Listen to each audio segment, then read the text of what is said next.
Lonjakan besar lalu lintas online yang diakibatkan oleh pandemi COVID-19 telah membuat e-commerce menjadi topik hangat untuk dibahas.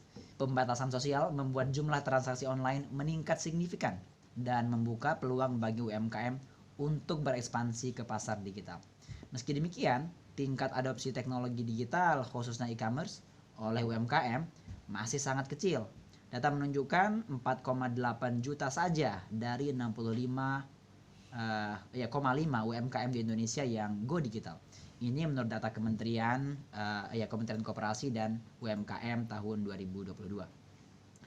Studi sebelumnya menunjukkan bahwa rendahnya tingkat ekspansi digital disebabkan oleh banyaknya keterbatasan dari pemilik usaha.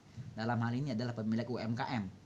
Misalkan gaya preferensi belajar mereka yang belum bisa menyesuaikan, tingkat kemahiran internet, mereka tidak bisa mengoperasikan internet dengan mudah. Berikutnya juga ada faktor usia, sehingga mereka sulit untuk mengoperasikan platform-platform digital.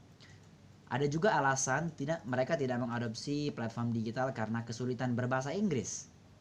Yang lain juga ada preferensi pribadi, mereka yang memilih untuk tidak go digital. Literatur menunjukkan bahwa terdapat peran perceived benefit of technology adoption ini terhadap niat dari pelaku UMKM menggunakan teknologi tertentu.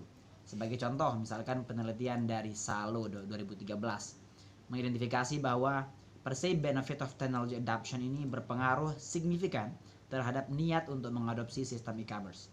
Selain itu, orientasi wirausaha atau para peneliti menyebutnya entrepreneurial orientation dari pelaku UMKM itu sendiri dapat menjadi faktor penting juga yang dapat menghambat adopsi e-commerce.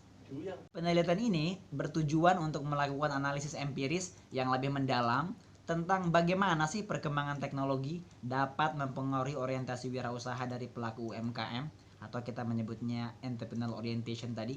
Lalu bagaimana juga pengaruhnya terhadap keinginan untuk mengimplementasi e-commerce secara lebih spesifik, serta pengaruhnya terhadap kinerja perusahaan di ujungnya.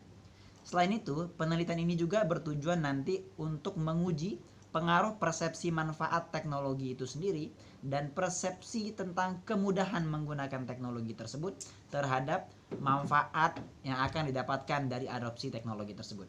Kemudian, kita juga menguji apakah persepsi dari adopsi teknologi ini berpengaruh terhadap keinginan pelaku usaha untuk mengimplementasi e-commerce dan bagaimana pengaruhnya terhadap kinerja usaha mereka.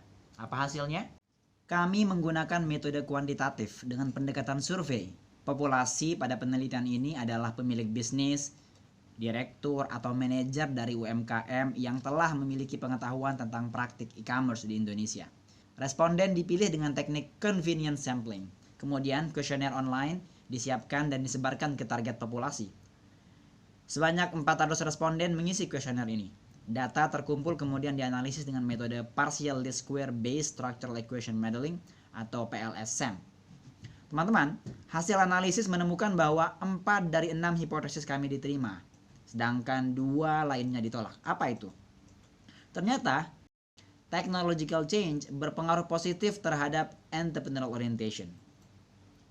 Yang kedua, perceived ease of use of e-commerce alias persepsi UMKM tentang tingkat kemudahan menggunakan e-commerce berpengaruh positif terhadap perceived benefit of technology adoption. Yang ketiga, kami juga menemukan bahwa entrepreneurial orientation berpengaruh terhadap e-commerce implementation. Lalu berikutnya, e-commerce implementation berpengaruh positif terhadap firm performance atau kinerja perusahaan. Adapun 2 hipotesis kami lainnya ditolak. Apa itu? Ternyata perceived usefulness of technology tidak berpengaruh positif terhadap perceived benefit of technology adoption. Jadi, orang yang merasa mudah menggunakan teknologi tidak secara otomatis akan mengadopsi e-commerce di bisnisnya dia. Yang kedua, hipotesis kami juga ditolak bahwa perceived benefit of technology adoption juga tidak berpengaruh positif terhadap e-commerce implementation.